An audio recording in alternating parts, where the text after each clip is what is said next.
Menurut suku masing-masing, rumah gadang itu seperti apa, Mbak? Mungkin ada perspektif yang berbeda-beda antara mereka. Jadi kita lihat lagi, kita kelarasan kita di Minangkabau ini kan ada dua kelarasan. Kelarasan Koto Piliang, kelarasan Budi Caniago. Kelarasan Koto Piliang, rumah gadangnya punya anjungan kiri dan kanan. Seperti rumah kita ini yang dijadikan perpustakaan ini. Dari kelarasan Budi Caniago yang dijadikan kantor, di ujung situ rumah gadangnya rata.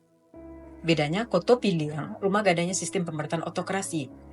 Di rumah gadang Budi Caniago itu lebih demokrasi.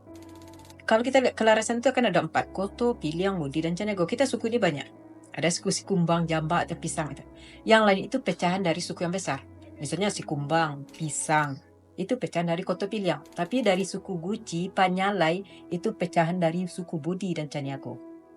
Koto Piliang sistem pemerintahan otokrasi, di rumah gadang Budi Caniago itu lebih demokrasi. Contohnya dalam pemberian gelar. Kalau rumah gadang Koto Piliang meninggal, datu akan digantikan keponakan kandung. Tapi rumah gadang Budi Caniago karena lebih demokrasi, pilih dulu dalam satu suku itu siapa kemenakan yang pantas menjadi datuk. Untuk kehidupan dalam rumah gadang, biar itu dalam rumah gadang Koto Piliang, rumah gadang Budi Caniago, satu kamar itu dihuni untuk satu keluarga. Contoh rumah kita ini, ruangan ada 9, berarti kamarnya ada 8. Karena ruangan ke tengah itu jalan ke dapur. Apa rumah gadang itu harus ganjil, harus 9 ruangannya? Bukan, harus ganjil. Ada yang 3, ada yang 5, ada yang 7. Kenapa harus ganjil? Supaya seimbang jumlah kamar di kiri dan kanan, karena tetap tadi kalau rumah ke tengah jalan ke dapur. Wilayah satu keluarga itu di depan kamar sampai ke depan yang dibatasi oleh tiang. Misalnya keluarga ini menerima tamu, datang iparnya keluarga ini bertamu, tidak boleh keluarga ini menjamu tamu di sebelah ini. Jamulah tamu di wilayah kita masing-masing. Kita lihat ukuran kamar kecil kan? Yang dalam kamar cuma ayah, ibu, dan anak yang masih balita. Anak laki-laki di Minangkabau dulu umur 10 tahun kan bukan tidur di rumah gadang. Anak laki-laki tidurnya di surau. Di surau anak laki-laki belajar agama, belajar adat, belajar pencak silat. Ke rumah gadang cuma untuk makan, tukar pakaian. Siang bantu orang tua ke sawah, malam dia tidur ke surau. Ya kenapa anak laki belajar di surau? Sekolah sampai ke kampung-kampung. Supaya kamu jangan bodoh, di surau dia belajar. Tapi kalau anak gadis dapat kamar di anjungan sebelah ini. Anjungan ditutup dikasih tirai. Semua anak gadis yang tinggal di rumah gadang kumpul di sini. Di sinilah aktivitas anak gadis menyulam kah, merenda kah di atas itu. Tapi kalau anjungan di sebelah sana digunakan untuk duduknya para datuk atau pimpinan. Karena dalam rumah gadang ini sistem pemerintahan otokrasi, jadi misalnya ada musyawarah mufakat, datuk duduk di atas, kemenakan duduk di bawah. Maka pepatah adat dalam rumah gadang Koto Piliang berbunyi, bajanjang naik, batanggu turun. Tapi rumah gadang Budi Caniago rumah rata, ada musyawarah mufakat, datuk dengan kemenakan duduk di lantai yang sama.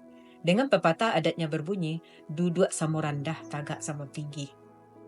Kamar paling ujung sebagai kamar pengantin yang baru menikah, rumah gadang untuk perempuan dia tinggal di kamar paling ujung. Ada menikah lagi yang perempuan, penghuni kamar paling ujung itu akan bergeser. Ada menikah lagi juga akan pindah, ini untuk perempuan karena kita di Minang, si suami kan tinggal di rumah istri. Anak laki-laki rumah gadang menikah nanti keluar, tinggal di rumah istri. Sudah tinggal di kamar paling ujung, keluarga yang paling ujung harus siap-siap untuk keluar dari rumah gadang. Karena keluarga itu sudah menggunakan fasilitas yang ada dalam rumah. Tapi yang lama tinggal di rumah gadang, yang ekonomi kurang mampu. Kalau yang kaya di kamar nomor 2 saja keluarga sudah pindah. Dia buat rumah yang baru, bukan rumah gadang tapi rumah biasa. Karena rumah gadang didirikan atas nama suku bukan nama keluarga. Jadi ukuran kamar yang kecil memberi isyarat atau kiasan kepada seorang bapa atau seorang suami supaya giat bekerja buatkan rumah untuk anak istrinya. Disediakan kamarnya besar atau banyak, nanti seorang bapak malas cari uang, keenakan tinggal di rumah gadang. Juga kita lihat lagi rumah gadang kita ini tiangnya tidak lurus. Tiang rumah gadang ini mengembang ke atas, jendelanya juga mengikuti bentuk tiang, miring. Konstruksi rumah gadang dibuat seperti ini oleh nenek moyang Minang ini jauh lebih tahan dari gempa bumi.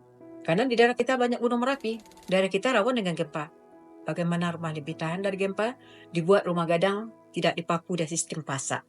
Kalau terjadi gempa atau goncang dia ikut elastik fleksibel. Makanya 2 kali gempa besar tahun 2007-2009 terjadi gempa besar. Rumah gadang tidak ada rusak, rumah dari semen banyak yang runtuh. Makanya ada pepatah adat yang berbunyi, condong nan indak membawa rabah. Dia miring tapi tidak akan rubuh kokoh rumah gadangnya. Juga mengenai apa? Kalau kita rumah jendela rumah kita itu kan keluar. Tapi rumah gadang ini jendelanya ke dalam. Ada 2 keuntungan. Kalau dibuat jendela keluar, ukiran cepat rusak kena tempisan hujan dan sinar matahari. Itu yang pertama. Yang kedua, dari segi keamanan. Kalau ada serangan dari luar, kalau jendela di luar kita mau menutup di jendela, kita yang kena dulu.